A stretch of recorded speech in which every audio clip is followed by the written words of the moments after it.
Boa tarde. Estamos ao vivo. Ok, Tatiana, muito obrigado. Boa tarde, professor Eduardo Cavalcante. É uma satisfação, uma honra termos hoje, na nossa quarta palestra dos ciclos de palestra do PRH 45 ANP, contar aqui com a participação do professor doutor Eduardo Cidade Cavalcante, da Universidade Federal do Rio Grande do Norte, que vai nos falar sobre metodologia de impacto ambiental aplicado à área de petróleo e gás. Passo a palavra então para a Tatiana falar um pouquinho do currículo do professor Eduardo e depois daremos início à palestra. Obrigada, professor Júlio. Boa tarde a todos. Temos grande satisfação em tê-los todos aqui conosco para mais uma palestra do PRH 45 da ANP. Aproveito para agradecer aqui a participação de todos que estão nos acompanhando aqui pelo YouTube. E gostaria de agradecer especialmente ao professor Eduardo, né, a quem o PRH 45 agradece profundamente, professor, por sua disponibilidade em realizar essa palestra. Então, hoje nós teremos a palestra intitulada Metodologia de Impacto Ambiental, Ecoindicador 99, aplicado em petróleo e gás. Vou apresentar resumidamente aqui o currículo do professor Eduardo. Ele é atualmente professor titular, né, no Departamento de Engenharia Mecânica da Universidade Federal do Rio Grande do Norte. Ele fez seu pós-doutorado na Alemanha, né, no Instituto de Engenharia de Energia, na Universidade de Berlim. Possui grande experiência em engenharia térmica, análise exergoeconômica e exergoambiental, com ênfase em sistemas térmicos e de refrigeração por absorção, sendo inclusive autor de um livro muito usado nessa área, chamado Análise Exergoeconômica e Exergoambiental, que é utilizado principalmente pelos alunos, né, da pós-graduação, da engenharia mecânica, engenharia ambiental, engenharia de energias. Também tem pesquisas em máquinas térmicas, máquinas de fluxo, transferência de calor, e atuando principalmente nos temas moldagem de ciclos de potência e sistemas de refrigeração. Antes, né, de passar a palavra, então, para o professor Eduardo, só lembrar o pessoal que nos acompanha pelo YouTube que vocês podem fazer as suas perguntas e, no final da apresentação, nós teremos um tempo para conversar. Então, é isso. Passando agora a palavra para o professor Eduardo. Ok, boa tarde a todos. Obrigado ao professor Júlio Passos, né, pelo convite. É um prazer estar participando, né, divulgando um pouquinho de conhecimento, né, com essa palestra. E obrigado a Tatiana, né, pela comunicação. Né. Eu vou fazer uma apresentação, então. Eu fiz uma apresentação em PowerPoint. Vamos ver aqui. Só confirma se estão vendo, por favor. Sim, tudo certo, professor. Certo? Ok. Então, vou falar um pouco sobre um indicador ambiental, que é o indicador 99, né? Com aplicação na indústria de petróleo e gás, mas vale a pena lembrar que ele tem outras aplicações que podem se estender a biocombustíveis, ciclos de potência, ciclos de absorção, tá? Então, vou falar um pouco sobre os indicadores, né, as diferenças entre eles, sobre as características do Ecoindicador 99, seu ciclo de vida e a metodologia. E informar alguns valores de impacto ambiental de combustíveis e essas aplicações, tá? Essa metodologia, né, foi entre 2013 e 2014 que eu desenvolvi, né, eu aprendi na Universidade Técnica de Berlim, né, na TU Berlim, tá? E acabei publicando um livro, tá aqui uma fotografia, né, desse livro pela editora Blucher, tá? Então, os indicadores, né, a gente observa que tem indicadores, cada um é desenvolvido em algum país, por exemplo, como a Holanda tem esse CML 2000, Ecoindicador 99, esse Trace nos Estados Unidos, tem Suíça, Suécia, né, Japão. Então, observa que esses ecoindicadores são desenvolvidos nos Estados Unidos, Europa, Japão, né, o Brasil ainda está caminhando um pouco, né, em desenvolver uma metodologia. E qual a diferença entre eles? Então, alguns fatores importantes, por exemplo, mudança climática, né, destruição da camada de ozônio, acidificação e eutroficação, né, todos eles abordam, né. Porém, por exemplo, esse ecoindicador 99 reúne toda a ecotoxicidade. Já esse CML 2000, ele vai dividir, né, ecotoxicidade, água doce, água marinha, água terrestre, né. Então, aí você vai perceber, então, um agrupa mais, né, e o outro, ele é abrangente, separando, né, essas avaliações de impacto ambiental. Então, a avaliação de impacto ambiental ajuda você a controlar e fazer uma gestão do impacto ambiental, e através dela você define ações para melhorar, né, suas operações, tá, tanto como produto ou serviço, sobre o ponto de vista ambiental, tá? Esse EDIP, ele também, né, tá bem dividido em ecotoxicidade, tá? E esse TRACE, né, semelhante ao ecoindicador 99, ele reúne, tá? Aí, por exemplo, toxicidade humana, esse CML reúne todo num único análise, tá? Já o ecoindicador 99, ele põe, ó, substâncias cancerígenas, substâncias respiratórias orgânicas e inorgânicas, né? E esse TRACE divide em cancerígenos e não cancerígenos. Por exemplo, analisando os outros, a gente verifica, ó, resíduos sólidos são bem analisados nesse EDIP, né? Então, cada um tem uma característica, ele é mais abrangente, né, ou ele é mais conciso, né, dependendo das suas características, tá? Então, existe uma variedade de ecoindicadores, né?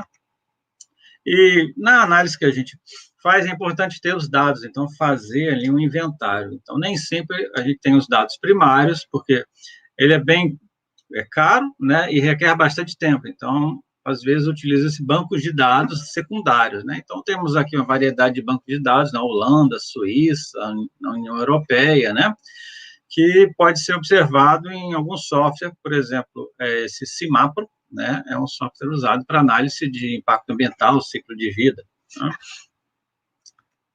E o que é o ecoindicador 99? Então, ele dá uma unidade, né, de points ou millipoints, que ele indica uma carga ambiental anual, tá? Então, o importante é você comparar ele, tá? Então, 1 millipoint representa 1/1000 da carga ambiental anual de um habitante europeu, tá? E aí a gente consegue observar, né, por exemplo, olha, se eu emitir 1 quilo de CO2, então minha unidade funcional é 1 quilo, então eu vou ter aí 5,45 millipoints por quilograma emitido. Quem são mais danosos é o N2O, o NOx são mais danosos, né? E o SO2, tá? Chegam a ser 500, quase 1000 vezes maior que o CO2. Aí uma outra comparação, por exemplo, 1 kWh de eletricidade produzida na Alemanha, 13 millipoints, aí eu mudei a unidade funcional, não é mais por quilo, é quilowatt-hora, tá? Então, você observa que cada processo tem uma medição, ele é analisado, quantificado esse impacto ambiental, tá? Então, aqui temos os valores da carga ambiental por 2003, né? Está um pouco desatualizado, mas, por exemplo, olha, quem tem maior carga ambiental para a produção de eletricidade, né? A Grécia e Portugal, 61,43 millipoints por quilowatt-hora. Então, como ele produz? A Grécia, observa que ele usa muito carvão, né, e gás natural. Portugal também, carvão e gás natural. Por isso que ele tem uma carga ambiental alta. Já, por exemplo, na Suíça, né, 8,4, um valor bem baixo. Ele usa hidroelétrica, né, e energia nuclear, né, tem uma carga ambiental bem mais baixa.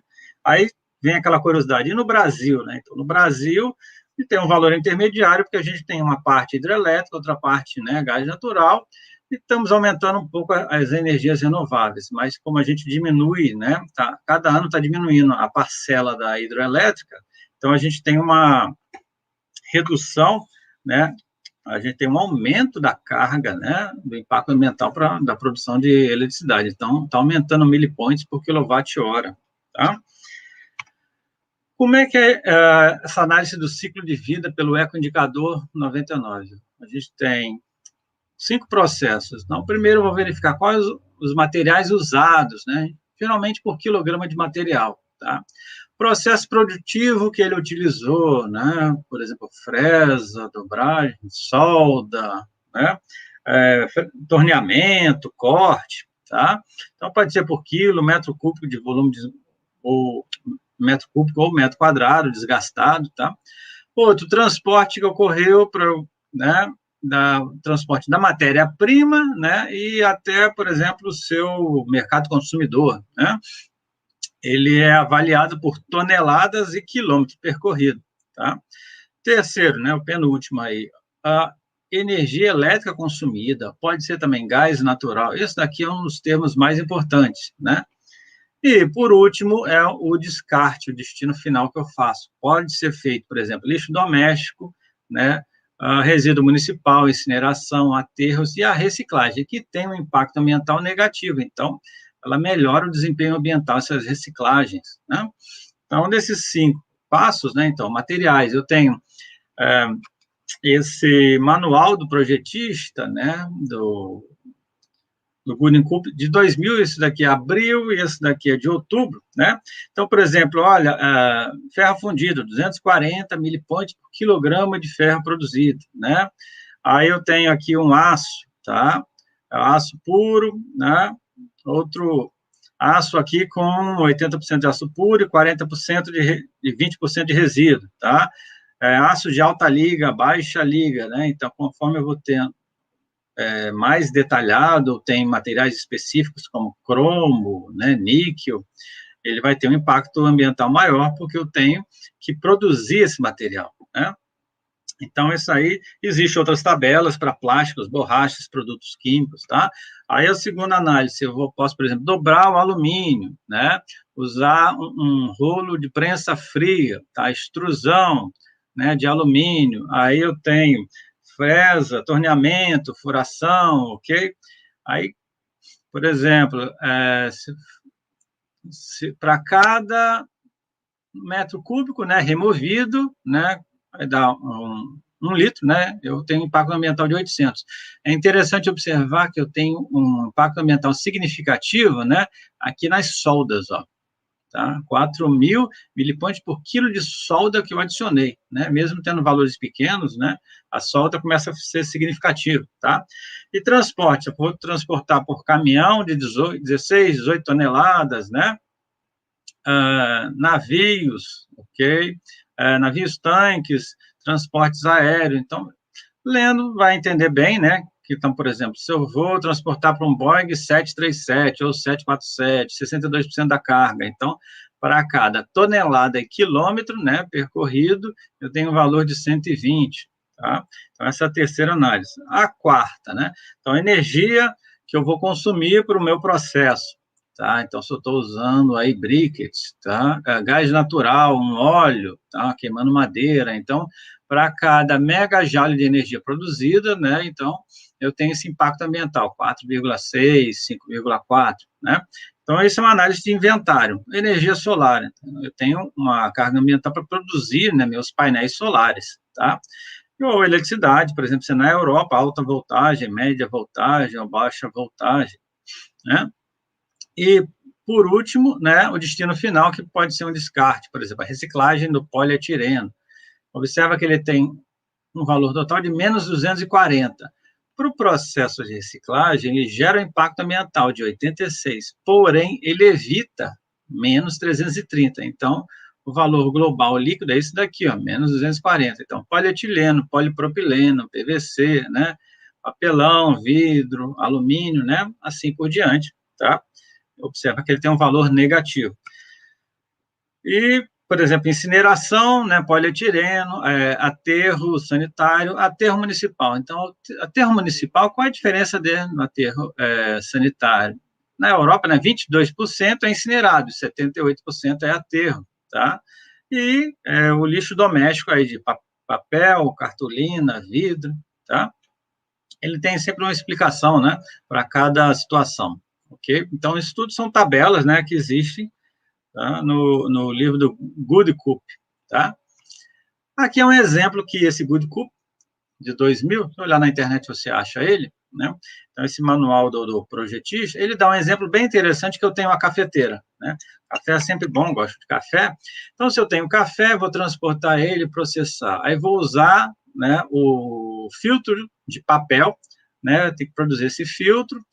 A estrutura dele tem polietileno, alumínio, aço e vidro, né? Então, vou fazer ele por moldagem, extrusão, né? Formação, ok? Aí, junto ele, transporto, empacoto ele e começo a usar. Vou consumir água, eletricidade, o filtro de papel, né? No final, eu vou descartando o papel, o café, né? E depois eu faço, né, o destino final, vou desmontando ele, fazer uma reciclagem de todos eles. Aí, né, minha unidade funcional seria a cafeteira. Então, qual o tempo de vida útil? Então, ela funciona 5 anos, estou fazendo café 2 vezes por dia, 5 cafés por vez e 30 minutos eu mantenho o café quente, tá? Aí, vou começar essa análise, né, de cada etapa. Então, a primeira etapa seria a matéria utilizada. Aqui foi unido a matéria e o processamento. Então, primeiro, polietileno. Eu tenho 1 quilo de polietileno nessa minha cafeteira. Alumínio, eu tenho 0,1 quilos, né? Aço, 0,3. Então, esse polietileno foi feito por moldagem, né? Então, 360 vai ser o impacto ambiental para produzir o polietileno. E o processo, né, de produção dele, por injeção, tem impacto ambiental de 21 por quilo. Então, 360 vezes 1, então 360. 21 vezes 1, 21.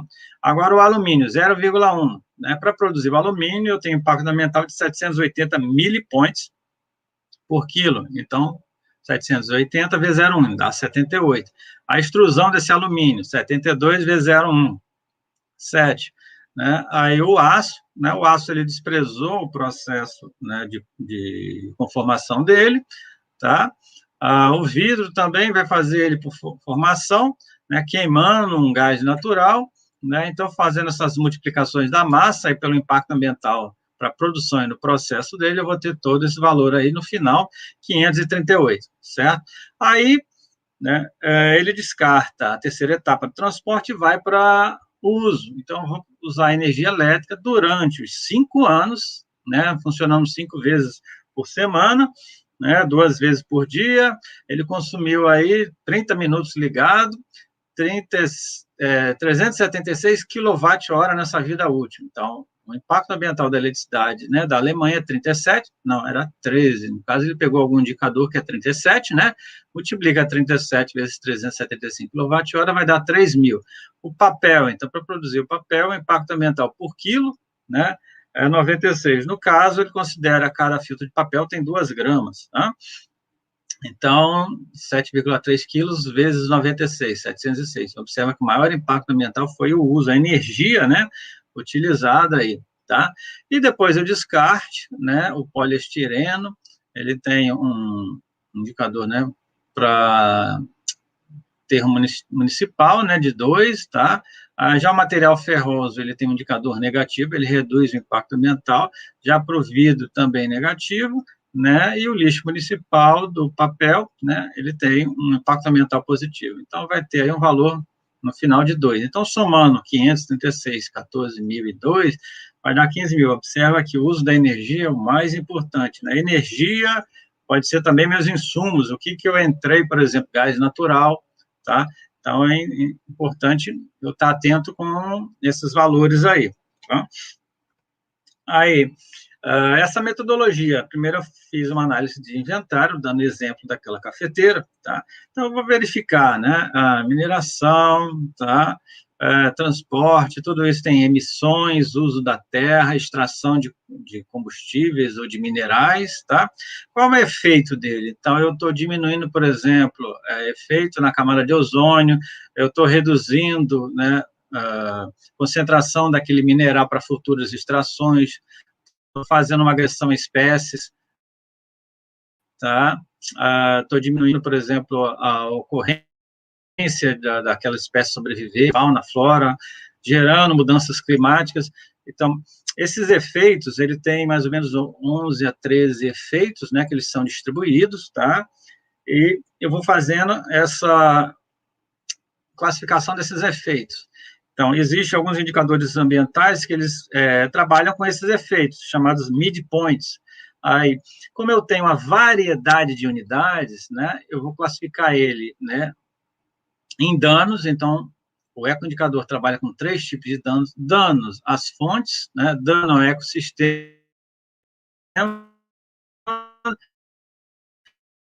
né, e dando a saúde, as fontes de energia. Então, megajoule que eu vou precisar de energia a mais para continuar extraindo aquele mineral, né? Dando ao ecossistema, eu tenho indicadores PAF por metro quadrado por ano, e dando à saúde humana, chamada de daily, né? Então, eu tenho uma variedade de unidades. Aí, o ecoindicador 99, depois de classificar ele nesses danos, eu vou normalizar, então eu divido por valores médios de cada um desses danos, tá? Aí observa, eu começo a ter mais ou menos uma curva de Gauss, eu tenho valores à direita e valores à esquerda, depois eu vou ponderar pesos para ele. Então, quando eu tinha uma variedade de unidades, agora eu tenho uma única unidade, que é chamada de millipoints ou points, tá? Essa é a ideia da metodologia do ecoindicador. Então, quando eu tenho um indicador final, né, então, alguns análises de impacto ambiental trabalham com midpoints, esse é endpoints, né? Então, você trabalha com endpoints no ecoindicador 99. Então, aqui estou mostrando aí esses efeitos, né?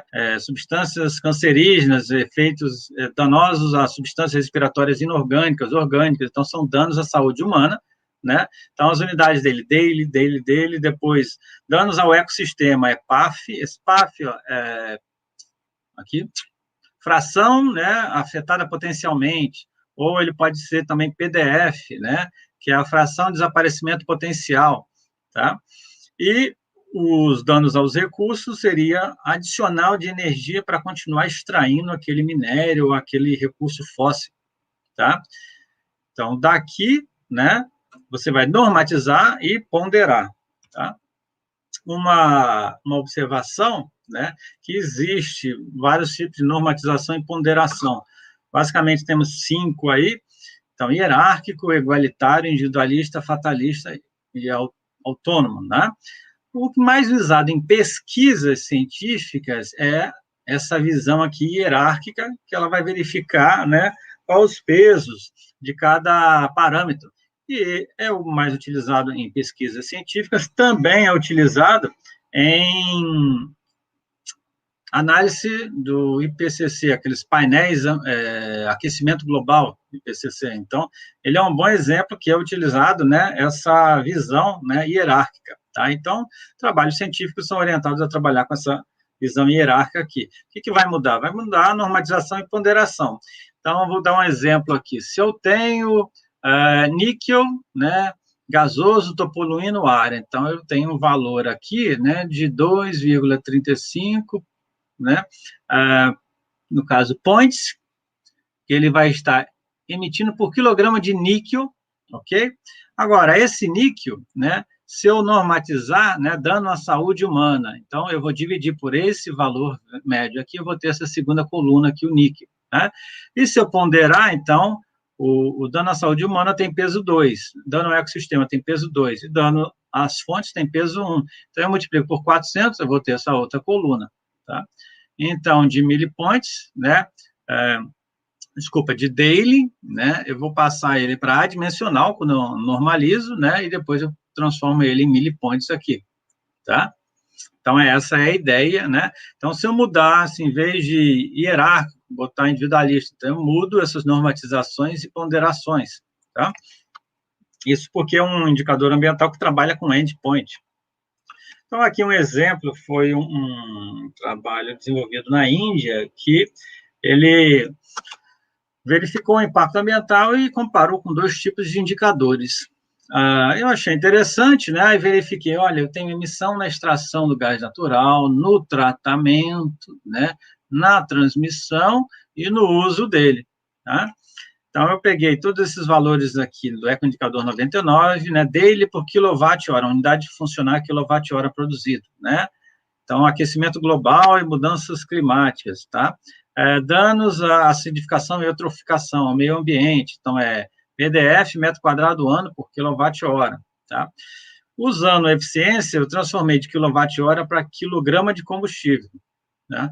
Aí depois eu normatizei e ponderei, então eu achei aí qual vai ser o impacto ambiental desse gás natural, no caso, para a Índia, né? Então, 119 milipoints por quilograma desse gás natural aí, Uma característica que eu verifiquei é que ele não considerou danos à fonte, né? Aqui, esse valor que é bem significativo. Então, foi o primeiro trabalho que eu fui avaliar aí o impacto ambiental desse gás natural. Então, o software já apresenta, né, esses valores, tá? Então, o gás natural na Espanha tem um valor de millipoints, né? Então, guarde esse valor, 213 millipoints por metro cúbico, tá? De gás natural produzido na Espanha, né? Hierárquica average, né? Essa visão aqui. Então, aqui na Dinamarca, né, 203, um pouco menor, então, dependendo do processamento, da eficiência das emissões, né, tem valores maiores e menores, tá? Já para petróleo, né, um pouco menor, 197, só que por quilograma aqui, tá? Então, eu tenho valores aí que peguei no software para comparar, tá? Bom, aqui, né, é o desenho do meu ciclo de vida. Então, eu vou explorar, identificar o meu gás natural, vou fazer a produção dele. No caso, a gente tem gás natural e petróleo produzindo junto, tá? Vou fazer a transmissão dele, aí a purificação nas refinarias, depois a distribuição, né, para o meu mercado consumidor. E o uso, né? Então, desenho de uma turbina. Então, essa análise que eu estou fazendo, né, foi baseada num artigo recente, agora de 2021, nessa Sustainable Energy Technology Assessment, né? Como foi uma aluna, inicialmente ela era de iniciação científica, mas agora ela está fazendo, acho que está terminando mestrado ou doutorado, a Tatiana, na Unicamp, né? Junto com a professora da UFPB, da Paraíba, e a Mônica, tá? Então, a gente chama, olha, essa análise é de berço ao túmulo, até o uso final aqui. Então, eu avaliei, né, produção de gás natural em águas ultra profundas, na bacia, né, de Campos, em Marlim Sul, tá? Por aqui. Então, Rio de Janeiro, ok? Então, verifiquei aí, né, em Marlim Sul, no ano de 2016, existiam 3 plataformas, a P40, 51, 56. Nesse ano, qual é a produção total de óleo, de gás, né, e de água, ok? Essas plataformas, né, elas fazem um pré-tratamento, armazenamento, né, e escoo, ok? É interessante, eu tive que pegar, né, dados para toda a bacia de Campos, né, e verifiquei, olha, do gás natural, 44% é disponível, 33% é queimado na exploração e cogeração, né? 33% também é reinjetado para dentro dos poços e 5% é queimado em flare, em vente, né? Então, isso daqui foi um dado importante, tá? Ok. Aí vou iniciar meu tratamento primário lá na plataforma, né? Então, verifiquei que eu usei aqui metanol, glicol, tirar a umidade, tá? Para produção de petróleo, para produção de gás. Por quê? Porque as minhas plataformas, aí eu consegui analisar, basicamente era 90% em massa de petróleo e 10% de gás, né? Isso ali no Rio de Janeiro, tá? Só que eu não tinha medições, dados primários. Então, eu peguei, né, um dado secundário, que é esse departamento, né, do interior do Texas, nos Estados Unidos. Ele fala, olha, as plataformas para produzir petróleo, ela tem todos esses equipamentos, ó, caldeira, conectores, né? Tem o principal aqui, ó, motor a gás, tá? Para produzir aí a potência e a eletricidade, e as emissões deles, tá? Essas emissões que ele tem, então eu tenho aqui libras de emissões, né, por barril, né, produzido aí. Ok, tá?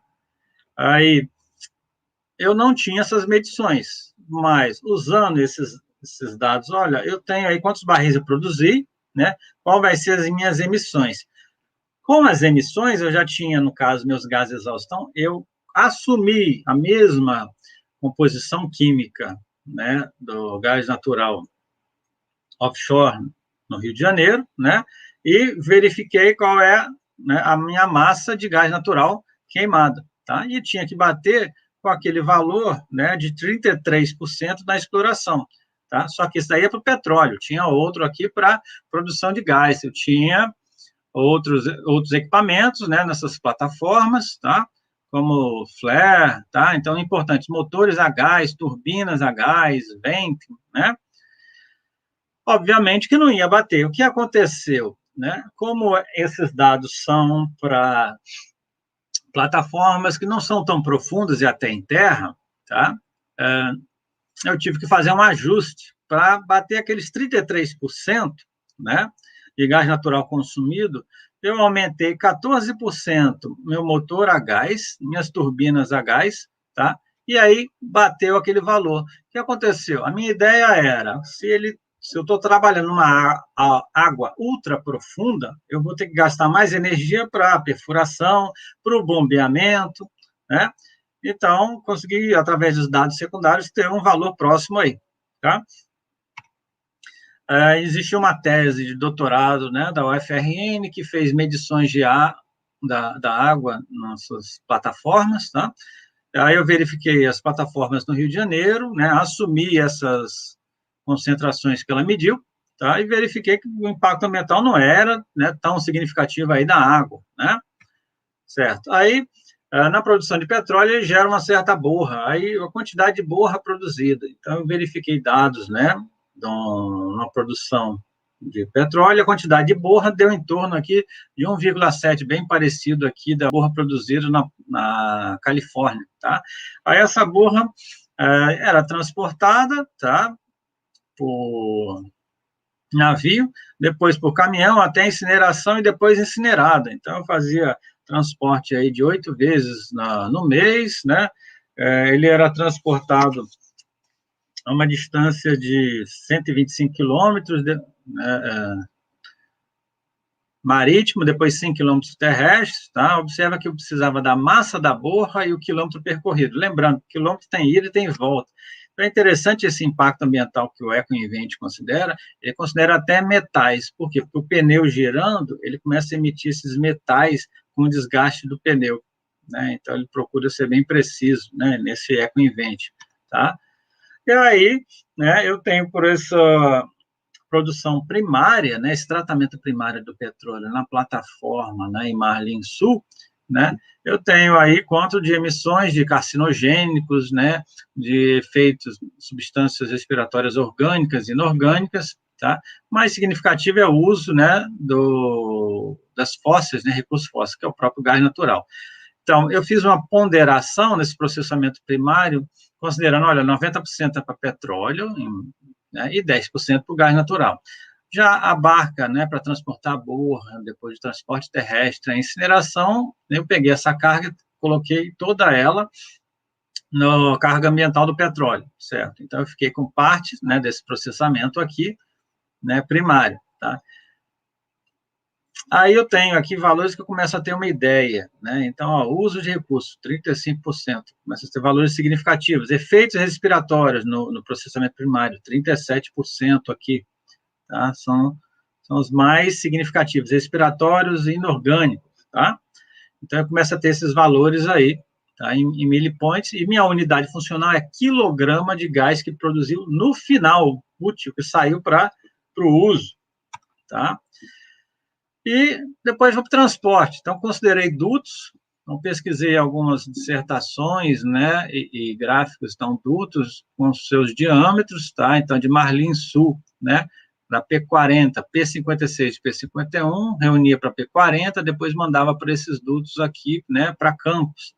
E depois de Bacia de Campos, ele era transmitido e ia para uma usina, né, de gás natural de purificação dele, tá? Então, retirava, né, o enxofre, o H2S, depois comprimia, mandava nessas unidades, né, de purificação de líquido e de gás, depois recomprimia ele, mandava ele depois, né, para as unidades consumidoras, tá? E a unidade consumidora que eu imaginei um ciclo de cogeração, né, tendo 2 turbinas a gás, tá?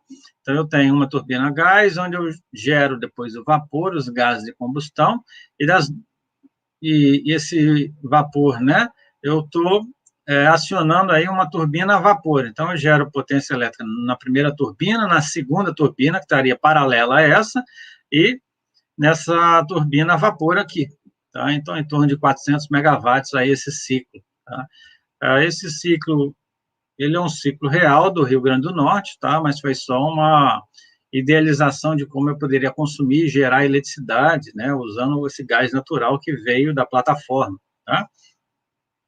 E o que eu gosto de trabalhar mesmo, né? Então, é aqui, ó, análise exergo-econômica ou exergo-ambiental, tá? Então, a gente combina a exergia com custo ou exergia com impacto ambiental, né? Então, isso aqui é só para fazer uma analogia. Então, eu vou ter nessas análises, né, uma taxa de custo e aqui uma taxa de impacto ambiental, tá? Numa unidade produtiva, eu tenho insumos que entram, tenho o custo ou o impacto ambiental para produzir essa unidade em um produto final. Então, eu já começo a observar que o meu custo do produto final fica maior que dos insumos, ou o meu impacto ambiental, né, do produto fica maior que dos insumos, porque eu estou acrescentando aí custo ou impacto ambiental para produzir nessa unidade, tá? Então, essa daqui é uma equação do balanço exergo-econômico. Às vezes, o aluno, quando olha, ele toma um pouco de susto, né? Mas eu gosto de trabalhar com o conceito de produto e combustível. Então, a ideia é, olha, o produto que vai sair, a saída, é igual às duas entradas, tá? Então, em relação a custo. Em relação ao impacto ambiental, é semelhante. Tudo que é C vira B. Então, isso aqui são os balanços exergo-econômicos e aqui são os balanços exergo-ambientais, tá? O que mudou no balanço exergo-ambiental, né? Observa que eu tenho uma taxa, né, do produto, vai ser igual a taxa, né, do custo do combustível, mais a taxa de custo do componente. Aqui é a taxa de impacto ambiental do produto, então, o que é C vira B, igual a taxa de impacto ambiental do combustível, né, mais, então, aqui seria a taxa de custo do meu equipamento, e aqui seria o impacto ambiental para produzir o equipamento, né? Né, ficou diferente, o que aumentou aqui? Esse termo, o que seria aí? A taxa de impacto ambiental de formação de poluente, de pollutant formation, só vai aparecer onde houver queima, por exemplo, câmara de combustão, né, em caldeiras, tá? Só aparece, nos restantes dos equipamentos não aparece, tá? E eu posso relacionar ele em relação, né, a impacto ambiental específico, né, ou custo específico, né, multiplicando pelas exergias, tá? Então, basicamente, são as mesmas coisas aqui. E aqui eu defini, olha, como é que eu determino minha taxa de impacto ambiental, né, de formação de poluentes? Eu preciso saber quanto de meus poluentes que foi formado, observa a entrada menos saída, tá? Vezes o impacto ambiental de cada componente, o impacto ambiental para formar CO, CO2, no caso, formar metano ou vazamento de metano, tá? A NOx, SO2, então, por exemplo, né, lá naquela tabela do começo, para cada quilo de CO2, né, que eu emiti, eu tenho impacto ambiental de 5,45 milipoints, né, por quilograma emitido, ok? Então, quem conhece bem a análise exergo-econômica não tem dificuldade de trabalhar com análise exergo-ambiental, né? Elas são bem semelhantes. Até no programa do ES, você muda tudo que é C vira B, né? E pronto, tudo que é Z vira Y. Basicamente isso daí, tá? Aí, vou dar um exemplo aqui. Então, primeiro, né, uma análise exergética. Então, vamos ver 3 equipamentos, né, do meu uso final. Meu compressor de ar. Então, meu compressor de ar. Qual é o combustível que aciona esse compressor, né? Então, o trabalho de eixo de 36 aqui. Opa, eu coloquei 28, mas desculpa, aqui é 26, tá? Então, é exergia de eixo que vem de 26, né? Então, a taxa de exergia do combustível igual a taxa de exergia do produto mais exergia destruída. Se eles são iguais, não tem destruição de exergia, né? Sempre na prática tem alguma destruição de exergia. E qual é o produto do meu compressor de ar? O aumento da pressão, então, é exergia 2 menos A1. Então, aqui é o meu produto, certo? Mais exergia destruída. Então, com essa relação, eu consigo determinar a minha exergia destruída, e se eu dividir o produto pelo combustível, também tem eficiência, tá? Como é que é o balanço exergo-econômico? Então, simplesmente, né, na minha taxa de exergia, eu multiplico o meu custo específico. Observa, 28, taxa de exergia 28 vezes custo 28.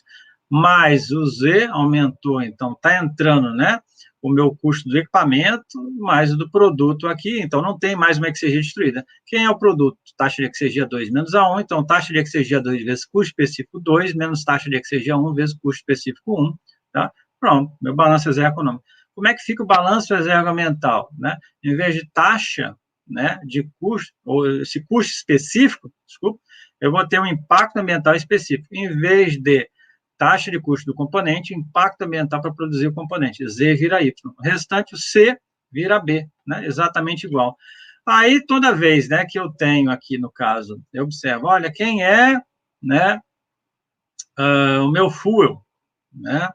Opa, aqui está errado. Esse compressor, né? Então, um detalhe aqui, eu tenho uma entrada, duas entradas, uma saída. Então, eu não preciso de equação auxiliar. Então, esse termo aqui acabou sobrando, né? Não existe, tá? Então, eu tenho somente no meu equipamento uma única saída. Não tem problema, não preciso de equação auxiliar, tá? Então, como eu tenho um número de incógnitas maior que o número de equações, então eu preciso, às vezes, de equações auxiliares. E qual é o custo do ar, né? Então, o custo específico do ar é zero, tá? Esse termo daqui, né? Desculpa que está errado, né? Vou retirar ele aqui também, não tem aqui. Vamos para o próximo equipamento, né? Então, o próximo equipamento, uma câmara de combustão. Então, ele está aumentando a temperatura, a exergia de 2 para 3, né? Quem é o meu combustível? Minha própria exergia 25, né? Quem é o meu produto? Exergia 3 menos A2, mais exergia destruída. Vamos agora ao balanço reserva econômico para o lado. Então, multiplica a taxa de exergia pelo custo específico, né? Adicionei o custo do componente, né? A taxa de custo do componente, mas, então, agora vou para o meu produto. Taxa de exergia 3 vezes custo específico 3, menos taxa de exergia 2 vezes custo específico 2. Não tem, né? Taxa de custo destruída, né? Não se destrói dinheiro, né? Agora, eu tenho uma entrada neste componente, uma única saída, então não preciso de equação auxiliar. Mas eu tenho aqui, né, definir qual é o custo específico do meu gás natural, o C25. Então, o C25, né, eu preciso achar a taxa de custo dele, simplesmente multiplico o custo dele por quilo, multiplico pela minha taxa máxima, né? Aí, então, eu vou ter aqui dólar por segundo e divido pela exergia. Então, eu tenho o custo específico 25, né? Então, eu tenho um conjunto de equações que eu tenho que desenvolver. E a mesma coisa quando eu faço o meu balanço reserva ambiental, né? Então, tudo que é custo específico vira impacto ambiental específico, né? 25, o Z vira Y, tá? E o C3 vira B3 e o C2 vira B2, né? E a mesma coisa, só que eu vou precisar, né, meu impacto ambiental específico do gás natural. Então, eu vou ter um impacto ambiental por quilograma, cuidado, que isso aqui, né, ele é específico por unidade de energia, então é milipoints por quilojoule, esse daqui é milipoints por quilograma, não é igual, tá? Ok? E o último aqui, né, vamos nessa turbina gás aqui, tá? Então, qual vai ser, né, o combustível da turbina gás? O combustível vai ser esses gases que entram em 3 e saem em 4, então, taxa de exergia 3 menos A4. Qual é o produto? O produto ele tem uma potência de eixo em 27 e uma potência de eixo consumida em 26, né? Então, 27 com 26, né? Aqui eu botei certo 26, né? Aqui está 28. Mas exergia destruída. Então, esse é meu balanço exergético. Vamos agora ao balanço reserva econômico, né? Quem é, então, olha, observa aqui o meu combustível, né? Taxa de exergia 3 menos A4, eu multiplico pelo meu custo específico, 3 e 4. Ok, né? Mais a taxa de custo do componente, e terminamos aqui com o meu produto, que seria o 27 e o 26, tá? Então, eu observo que eu tenho 1, 2, 3 saídas aqui, né? Então, eu tenho 3 saídas, eu preciso de 2 equações auxiliares. Se eu tiver uma única saída, não tem problema. Então, 2 equações auxiliares. Primeiro, né, tem uma regrinha que fala assim, olha, quem é o seu, né, combustível? Meu combustível é que seja 3 e 4. Então, quando eu igualo, né, o custo específico do combustível, eu estou dizendo que o combustível que vai definir a conta, né, o valor do produto. Então, eu igualo custo específico 3 com 4, tá? Ok, primeira equação auxiliar. E a segunda equação auxiliar, olha, minha potência de eixo 27 é exatamente igual à potência de eixo 26, é o mesmo produto. Então, meu custo específico 27 igual ao custo específico 26, né? E, novamente, meu balanço exergoambiental, ó, observa, né? Que eu vou fazer aqui, né? Minha taxa de impacto ambiental do meu combustível, né? Então, taxa de impacto ambiental, taxa de exergia 3 vezes impacto ambiental específico 3 menos taxa de exergia 4 vezes impacto ambiental 4, mais o Z vira Y, impacto ambiental para produzir o meu componente, né? Igual, agora, minha taxa de impacto ambiental aqui do meu produto, que vai ser, né, a exergia 3, taxa de exergia 3 vezes o impacto ambiental, desculpa, 3 não, 27, né, mais a taxa de exergia 26 vezes o impacto ambiental 26, né, e as equações auxiliares são as mesmas, tá? O que altera, por exemplo, né, a câmara de combustão, então, a câmara de combustão, eu tenho que acrescentar, acho que eu não atualizei aqui, né, minha taxa de impacto ambiental de formação de poluentes. Quanto de massa, por exemplo, de CO2 que foi formado, vezes o impacto ambiental do CO2, né? Então, aqui entraria esse termo aí. Essa é a única diferença na análise exergoambiental. Se eu voltar aqui, né, taxa de formação de poluentes aqui, ó. Então, aqui adiantando, entraria um termo aqui. Acho que eu acabei não atualizando, né? Tem um termo a mais aqui, tá? Aí, se eu gerar CO2, CO, NO e NOx, pelo que eu observo, o NOx são os poluentes mais significativos, e o SO2, né? O restante CO2 e CO não alteram muita coisa, tá? Material particulado, acima de 10 micros, tem que verificar, avaliar aí, né? A maior dificuldade é ter dados reais, né? Aí vamos aos resultados finais aí. Então, eu avaliei, né, no meu ciclo de vida aí, no meu estágio de produção, e tem um impacto ambiental de queima do gás natural, de emissões para o petróleo, 90% foi para o petróleo e 10% foi para o gás, né? Estou verificando, olha, o que é mais significativo, né? Danos à fonte, porque é o próprio consumo do gás natural, seguido, né, pela danos à saúde humana devido à geração de substâncias inorgânicas, né? Efeitos respiratórios, meu estágio de produção. Então, o primeiro estágio foi produção. Depois, né, nessa produção já estava envolvido o transporte. Então, quanto queimou de gás natural, tá? Então, estágio de purificação, ele ficou significativo, né, mas por causa do consumo do próprio gás natural para purificar ele, para gerar calor e gerar eletricidade, né? Uma coisa que me surpreendeu, né? E depois distribuição, então distribuição por dutos e turbinas não é tão significativa. Então aqui eu tenho valor de 200 milipontos por quilograma de gás natural limpinho no final, né? Opa! E aqui na distribuição, valores bem pequenos, 12, né? Então, quando eu somo cada termo, né? Eu vou ver aqui, olha, 59 para a fase de produção, para os dutos submarinos 2, para a purificação 249 milipontos por quilograma de gás natural, né?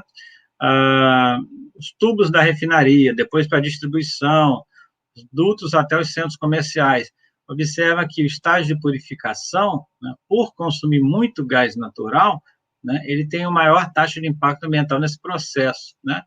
Se eu reduzir 50% das emissões, né, tanto os gasosos quanto os líquidos, né, então meu valor de 226 passa para 218. Minha redução não é tão grande, né? Lembra qual era o valor lá do gás natural da Espanha? Era 213. Então, é razoável, né, afirmar que a extração de gás natural em águas ultra profundas vai ter um impacto ambiental maior pelo maior queima de gás natural, né, mais emissões, tá? Então, se eu for focar em reduzir esse impacto ambiental do gás natural, eu tenho que dar uma pensada como reduzir o consumo do gás, né, nas refinarias. Eu posso avaliar, por exemplo, usar, por exemplo, energia elétrica, ou usar energia solar, energia eólica, outras fontes, fazer uma malha de energias térmicas, né, tá? E depois que queimei, né, o gás natural, então eu gerei uma eletricidade de 61,9 milipontos por quilowatt-hora, tá, no meu gás natural, e reduzindo o impacto ambiental em 50% das emissões, flare, vent, 61 passa para 59, reduzir pouca coisa para a geração de eletricidade, queimando no ciclo de cogeração, né? Então, o interessante é sempre comparar, por exemplo, olha, a matriz da Grécia, ela gera aí 105 milipontos por quilowatt-hora, porque, lembra, ela usa muito carvão. Já se eu usar, né, motor a diesel, então, biodiesel com diesel, então, queimando biodiesel, eu tenho impacto ambiental de 55, queimando diesel 88, né? Então tem essa faixa. Então meu valor aí nessa ciclo de cogeração dessa eletricidade ficou aí entre esse consumo de diesel aí, tá? Então eu observo, olha, fontes naturais, o biodiesel conseguem ter, né, combustíveis renováveis conseguem ter um impacto ambiental menor, tá? Tem que observar que às vezes o desempenho dele exergético, energético não é o melhor, tá? Aí ciclos de trigeração queimando só diesel, para gerar eletricidade, 71,8 milipontos por quilowatt-hora, e se eu fizer um ciclo dual, queimando diesel e gás, então eu reduzo 71 para 61, né, reduzo as emissões, tá? Se eu usar uma planta, então esse foi um trabalho, né, lá da Federal de Itajubá, que usou uma planta ultra supercrítica, reduziu bastante, né, aumentou a eficiência, 40 milipontos por quilowatt-hora, e esse foi um trabalho que eu queimei biomassa de eucalipto, tá? Então, eu reduzi o impacto ambiental significativo do meu combustível, né? Então, biomassa de eucalipto tem um impacto ambiental baixo do combustível. Aí eu consegui produzir, né, num ciclo de potência a vapor, uma eletricidade com baixo impacto ambiental, né? Então, agradeço, né, a atenção de todos e digo que essa análise exergoeconômica, exergoambiental, pode ser utilizado, por exemplo, para biodiesel. Nós temos trabalhos agora gerando biodiesel com algas, tá? Então, eu avalio qual é o custo dessa eletricidade gerada pela alga e qual é o impacto ambiental dessa eletricidade gerada pelo óleo de alga, tá? Então, você pode combinar, né, o seu objeto de estudo com a palavra exergo-environment ou exergo-econômica, né, e verificar trabalhos, ou então só exergy, né? E aí você desenvolve a própria análise exergo-econômica e exergo-ambiental. Então, com isso, eu tenho produzido alguns artigos, né, em parceria, quem trabalha bem com a análise de ciclo de vida é a professora Mônica da Paraíba, né? Quem quiser, né, verificar algumas aulas, alguns cursos que eu coloco no YouTube, né, é o link Educante, ou então no Instagram, Prof. Educante, tá? Então, agradeço a atenção de todos, né? Estou mais ou menos no horário, uns 50 minutos de apresentação, né? Britânico, ou, como eu digo, né, bem alemão, né? Então, terminei no horário, tá? Agradeço aí a atenção de todos. Aí. Excelente, muito obrigado, professor Eduardo José Cidade Cavalcante, bela palestra. Eu que Vamos, agradeço. Então, começar com... O professor Júlio, só um comentário, o professor Júlio é um amigo antigo. Eu estou na UFRN, ele foi membro da minha banca, né? Não sei se ele lembra, isso foi 2010. Lembro, claro, lembro. Paraná, antes eu era professor em Minas Gerais, aí eu andei pingando em alguns estados e fui parar no Rio Grande do Norte, né? Mas é um amigo Beleza. antigo. É um prazer, cara, sempre ter contato contigo, e eu sabia que tu serias um forte quadro aí para a Universidade Federal do Rio Grande do Norte, com essa bela área de pesquisa. Vou primeiro, então, dar a palavra para a Tatiana, né, para ver as perguntas que estão sendo colocadas aí pelos nossos participantes. Tá, temos algumas perguntas, sim, já vou transmitir aqui. Muito obrigada, professor Eduardo, pela sua excelente palestra.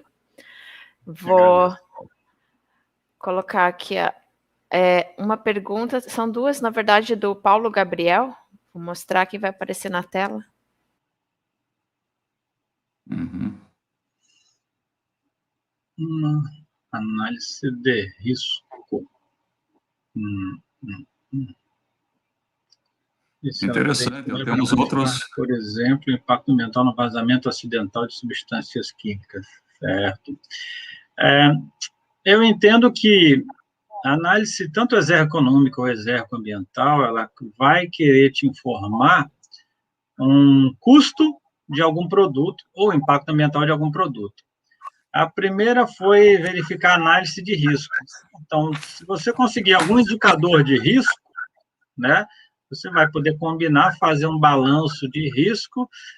Eu só não consigo, né, agora, no momento, lembrar como é que seria um risco no equipamento. Talvez seria mais para processos, né? Talvez seria, serviços, alguma coisa nesse sentido aí da análise de risco, né? Para você fazer um balanço. Ou então você avaliar um processo só sem balanço de energia, né? Eu não cheguei a essas aplicações, mas se você procurar na internet, pode ser que você encontre alguma coisa, né? Existe bastante publicações. E quantificar, né, vazamentos acidentais de substâncias químicas, você vai ter que assumir aí, por exemplo, quanto vai ser essa quantidade que saiu, né? E aí você vai ter um impacto ambiental das emissões. Então, é possível, você vai ter, inclusive, que verificar se as emissões são para o ar, são para a água, né, ou são para o solo. Então, nesse Bodecoup, essas tabelas, você quantifica o tipo de emissão e para onde foi, né? Isso aí é possível, sim, tá? Então, um sistema, até uma observação, se você trabalhar analisando o ciclo de vida desse gás natural, por exemplo, você tem emissões, eu reduzi 50% das emissões, eu vi que ele abaixou um pouco, né? Então, você começa a quantificar, né? Não foi o maior gerador de impacto ambiental as emissões, foi muito mais, né, o uso de recursos naturais, o uso do próprio gás natural. Tá? Ok, espero ter ajudado aí, né, a responder essa pergunta. Professor, eu tenho uma pergunta. Essas análises exergoeconômica, exergoambiental, são solicitadas principalmente pelos governos? Tem sido exigido cada vez mais? Como que tem essa sido é uma a pergunta política? interessante. Quando eu estava na Alemanha, existiam alunos de doutorados que faziam suas consultorias de análise exergoeconômica e exergoambientais. Inclusive, tinha um que era com negro de fumo usado nos pneus, que era uma indústria que tinha ali. Eu sei que era semelhante à indústria que tinha em Paulínia. Então, ele fazia um processo, ele queimava um combustível ou outro e verificava aí como é que ficavam esses impactos ambientais. Então, podem ser solicitados pelo governo. Aqui, atualmente, eu acho que precisa ter mais investimentos, né, uma união entre o governo e a universidade, né, para poder fazer essas avaliações. Então, você pode avaliar, né, você gerenciar seus processos, né, pode ser feito por solicitações de indústrias, por governo, né, elas são bem trabalhosas, então requer, assim, tempo. É interessante que os alunos começam a amadurecer a ideia e a fazer os balanços, e, com o tempo, eles começam a ficar bem avançados, especialistas no assunto, né? Tem algumas perguntas aqui. Não existe análise sobre produções de petróleo e gás no tipo Seio-Guelho. Eu coloquei essa pergunta aí para ti, Eduardo. Certo. Eu não sei exatamente, eu não sou o especialista em produção de gás natural, entendeu? Eu fui só um curioso que usei essa ferramenta, né? Não sei exatamente essa diferença do shale gas, né? Mas é muito interessante esse tipo de análise aí, porque envolve aspectos multidisciplinares e importantes, né? É difícil obter esses dados e você vai tentando analisar toda a cadeia, né? Bem interessante. Inclusive, por exemplo, fazer o duto não era muito significativo, então fui verificar qual era o material que era construído o duto, cimento, PVC, então achei alguns catálogos de empresas. Aí esses gráficos eu achei o diâmetro dos dutos, aí eu tinha que verificar mais ou menos qual era a proporção do gás produzido em Marlim Sul que utilizava esses dutos, para não carregar todo o impacto ambiental de produção desse duto para Marlim Sul, porque existem várias bacias ali. Então, você tem que tomar um pouco de cuidado ali, mas a maior dificuldade é realmente ter dados reais, né? Mas ele pode ser utilizado, por exemplo, nós queimamos biodiesel e diesel, fizemos misturas dele. E o biodiesel ele tem um impacto ambiental menor para a produção do combustível, mas na queima, né, e às vezes as emissões, nem sempre ele é o melhor. na eficiência ele costuma cair um pouco, né? Então, foi um trabalho que me surpreendi, né? Então, consegui dados de eficiência e emissões de mistura de diesel e biodiesel, né? Estamos agora produzindo, eu comentei, na bioalga, né? Para verificar qual vai ser o impacto ambiental dessa bioalga, né? Uhum. Você tem aí mudança da composição, então, exergias químicas e físicas, você tem que trabalhar com entalpias de formação, porque você tem uma cadeia pequena recebendo CO2 e vira uma cadeia longa. Aí não é só uma análise de variação de entalpia de CP, assim, não fica tão simples, você tem que verificar qual é a molécula que tinha antes. Então, são coisas que eu fui me surpreendendo, essa da alga, né? É uma análise sistêmica bem interessante, muito forte. É Mais muito alguma pergunta aí? multidisciplinar, né? Não, Paulo Gabriel agradeceu aqui a resposta do professor. Não temos mais perguntas dos alunos. Os alunos são muito tímidos. Tudo bem, normal. Eu fiz uma palestra e nem todo mundo participava. É interessante, né, Eduardo? Eu tenho curiosidade, por exemplo, realmente, né, você deu um exemplo interessante aí do biodiesel, né, que surpreendeu a análise, né? E outra análise que eu tenho curiosidade também, que à medida que se aumenta, né, na nossa matriz a participação das renováveis, como a solar, a eólica e outra, e aí depende também do tipo de solar, isso também tem uma análise a ser feita interessante, que é o impacto disso, já que quanto mais o percentual de renováveis, isso vai acarretar também, pelo menos na hora atual, né, no momento, na época em que vivemos, onde é muito difícil o armazenamento de grandes quantidades de energia, temos que dispor das centrais termoelétricas. Mesmo que elas fiquem lá paradinhas, elas têm que estar lá, né, para dar confiança ao sistema. Não sei se você já viu alguma análise nessa área aí. No livro, né, eu coloquei ali o impacto ambiental de eletricidade em alguns países, até mostrei aqui alguns. E Sim. Aí você verifica que se ele vai usar uma fonte, né, queimando gás natural, vai usar uma hidrelétrica, a hidrelétrica realmente ele tem um impacto ambiental menor, né? Eu lembro que quando foram construir Belo Monte, muita gente, Greenpeace fazendo uma confusão danada, inclusive muita gente. Na Alemanha eu conheci uma americana que estava reclamando de Belo Monte. Aí eu olhei para a cara dela, achei tão estranho. Eu falei, quem são os maiores poluidores do mundo para você falar isso? Né? Aí você não sabe que uma energia hidrelétrica tem um menor impacto ambiental, né, do que as turbinas a gás e a carvão, né, que são bem queimadas, né? Eu achei estranho. Mas, realmente, ele tem um peso que você percebe. Quanto mais fontes renováveis você usa, menor impacto ambiental, né? Carvão, ele tem... Da Grécia, a gente pega um exemplo. Apesar de ser de 2003, você percebe que ele gera um impacto ambiental bem significativo, né? Se quiser, eu posso mostrar, mais ou menos, uma análise desse biodiesel, né, de algas. Sim. Posso dar uma apresentaçãozinha dele aqui, ó. É o seguinte, ó. Se a unidade chegou a apresentar, tá observando, não? Sim, tá ótimo. Então, você mistura água com fertilizante, então é um misturador. Aqui é o fotorreator. Você tem aqui, né, as pequenas algas, quando vai entrar com fertilizante, vai formar as algas grandes. Então, aqui você tem uma geração de massa, onde você injeta CO2, tem energia do sol, né?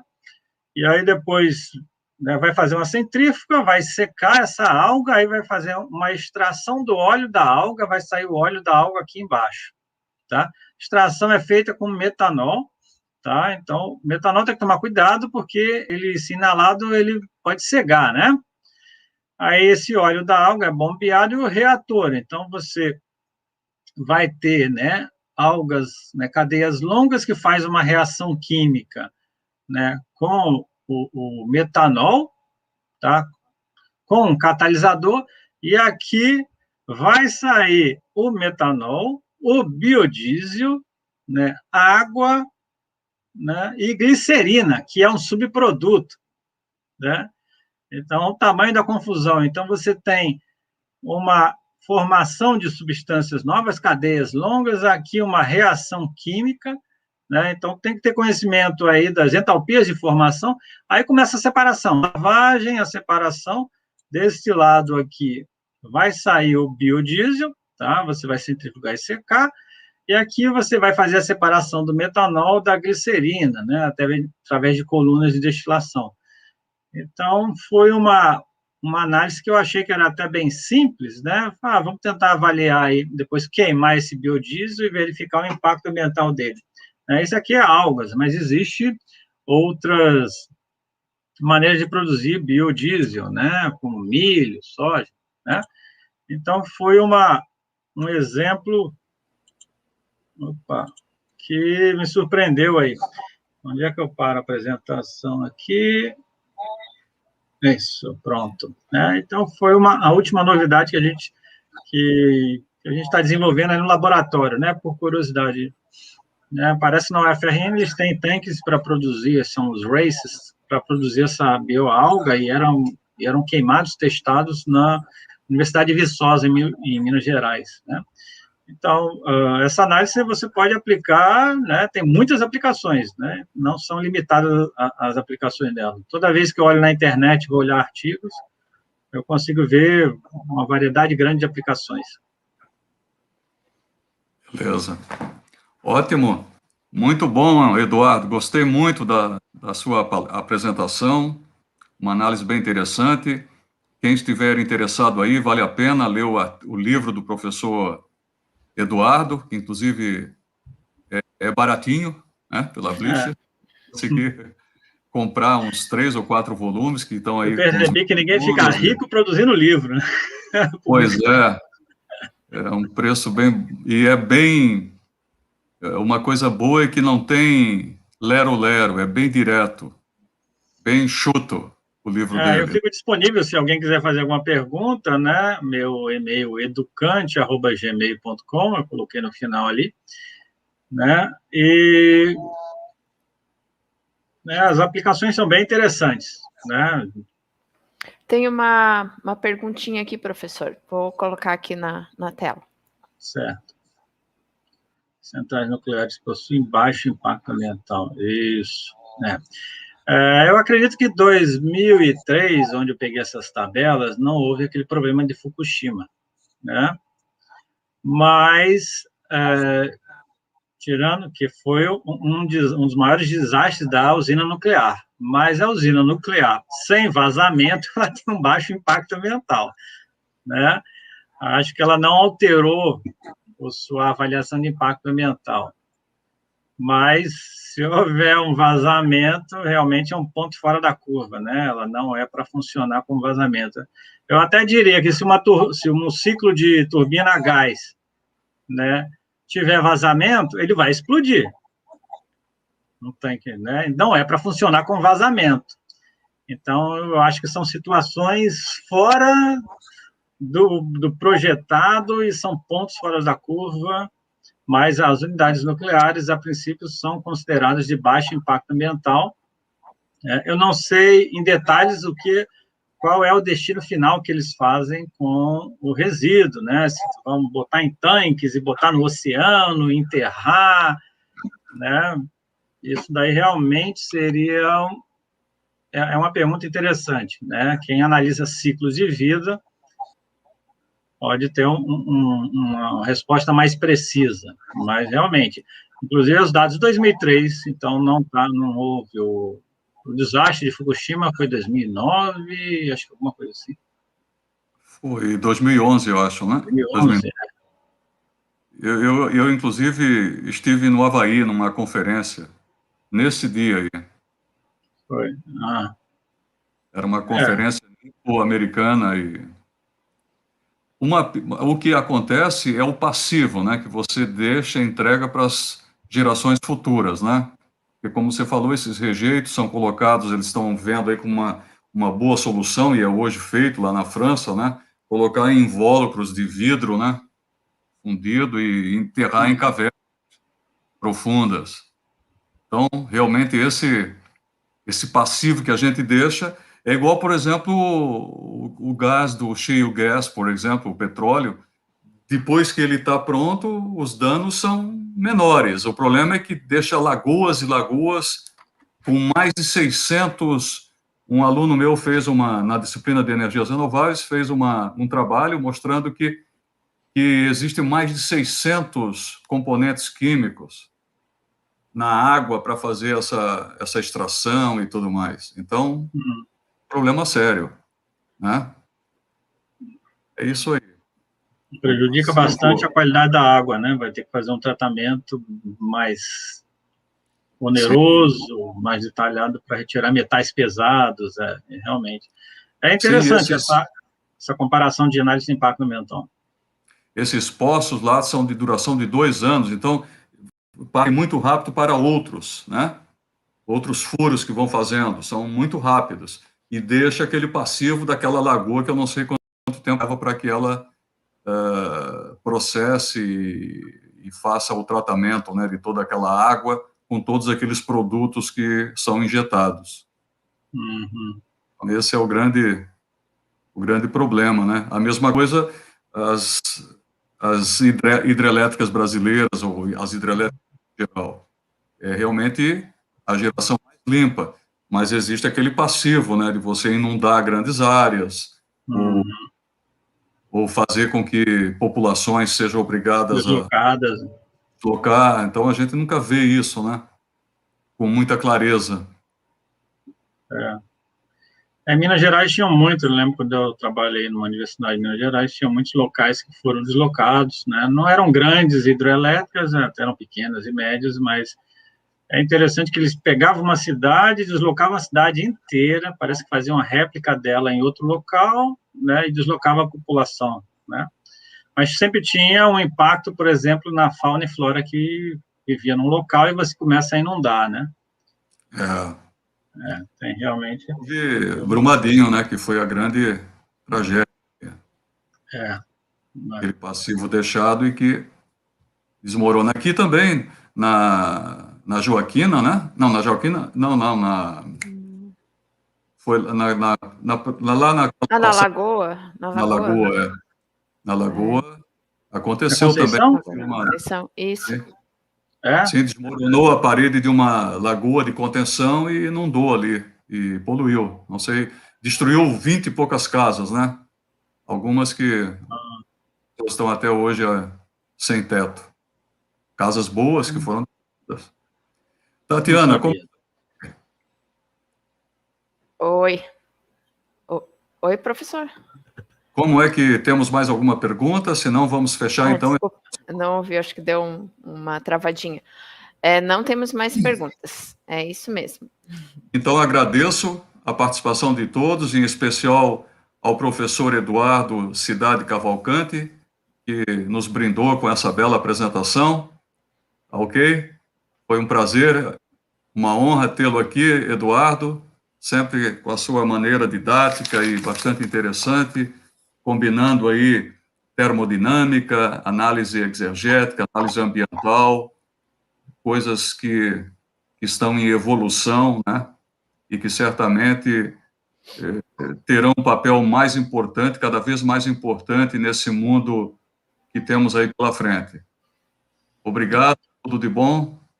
Eu que agradeço aí pelo convite, Júlio, né? E realmente é uma área que eu vejo que tem um bom crescimento, né? E agradeço aí o convite, né? Estou disponível sempre que precisar, né? Agradeço ao professor Júlio e a Tatiana.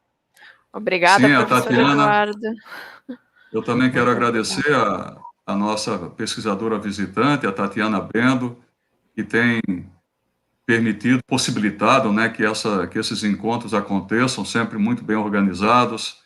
Eu estou muito contente aí com o papel da Tatiana nessa nossa atividade do PRH 45 e muito obrigado a todos que participaram. Eduardo, tudo de bom e até uma próxima, sempre muito bom te ver e te encontrar e te ouvir falando aí. Um prazer. Eu que agradeço. Até logo. Tchau, tchau. Até logo, Prazer. professor. Tchau. Tchau. Até mais. Até mais. Só mais um recado para o pessoal que está nos acompanhando pelo YouTube. Muito obrigada pela participação de todos.